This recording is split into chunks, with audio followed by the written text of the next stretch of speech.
For any triangle ABC, show that the following is true. Let us begin. Now here, let's discuss some terminologies before beginning. So here we have a triangle ABC. Then the sides opposite to angle A, B and C are denoted by the letters A, B and C in lowercase. Now for this particular triangle, if we take the sum of the sides A plus B plus C, so that's going to give us the perimeter of triangle ABC. And then if we divide it by 2, then half of the perimeter of the triangle is defined by the semi-perimeter. This is referred to as the semi-perimeter of the triangle. Now using this information, we will try to prove. So let's start from the left hand side. So here on the left hand side, we have B minus C divided by A whole multiplied to cosine squared A over 2, but we're going to rewrite it as cosine of A over 2 whole squared. Coming to the second term, we have C minus A divided by B whole multiplied to cosine of angle B over 2, and then square this value. Added to, then we have A minus B over C. This is going to get multiplied to cosine of the angle C over 2, and then square this value. Fine. Now what we'll do, we'll use the half angle formula for cosine A over 2, B over 2 and C over 2. So let's talk about cosine of A over 2. We know that cosine of A over 2, so that's defined by take the square root. Underneath the square root, we have S multiplied to S minus the side opposite to angle A. So that's going to be simply A in lowercase divided by the product of the sides that are adjacent to angle A. So here the sides adjacent to angle A are going to be B and C. So we'll take its product.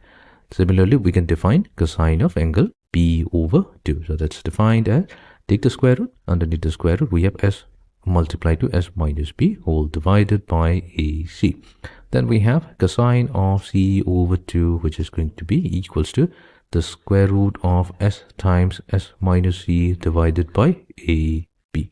So let's substitute this value. Now this is going to be equals to, now we have B minus C divided by A multiplied to square of cosine of A over 2. So that's going to be simply S multiplied to S minus A divided by BC.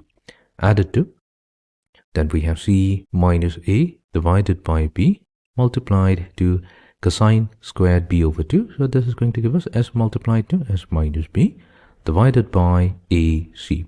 Added to A minus B divided by C. We'll get multiplied to S times S minus C divided by AB. Okay, so for the simplification, so what we'll do from these three terms, we can factor out S over A, B, C. That's going to be the common factor. So that means we are now left with B minus C multiplied to S minus A added to C minus A times S minus B plus A minus B multiplied to S minus C. Right. So for the simplification, we're going to give us S over A, B, C.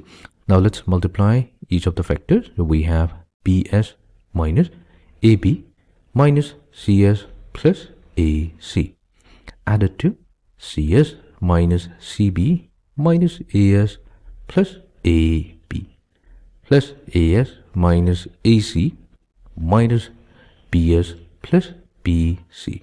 And we'll see that each of the terms within the parentheses are going to get cancelled out, leaving us with only 0. So that means we have 0 multiplied with S over ABC, which is going to give us 0, and that's the expression on the right hand side.